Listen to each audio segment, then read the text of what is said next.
चाल पोरी, वावरात लावेला असन मेथी दान तोडून, नाहीतर घे विकत. पहिले तर मेथी स्वच्छ धुवून घे खळखळ पाण्यानं.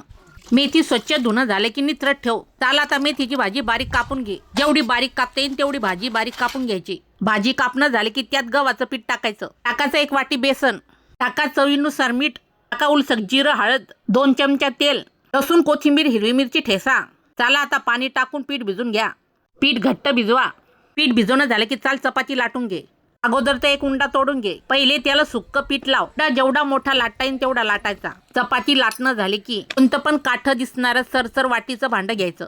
भांड्याच्या साहाय्याने अशा प्रकारे पापड्या करून घ्यायच्या. साईज आपल्या आवडीनुसार करायची, लहान मोठी. पहिले तर पापड्या बनवून घ्यायच्या सर्व. अगोदर तर तेल गरम करायला ठेवायचं. नंतर ह्या सर्व पापड्या खरपूस तळून घ्यायच्या.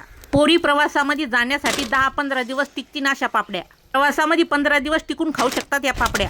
अजिबात खराब होणार नाही. तू घरी पण करून खाऊ शकते चहा संग रोज. मग अशा मेथीच्या पापड्या नक्की बनवायच्या. चला आता ठोका 1 लाईक.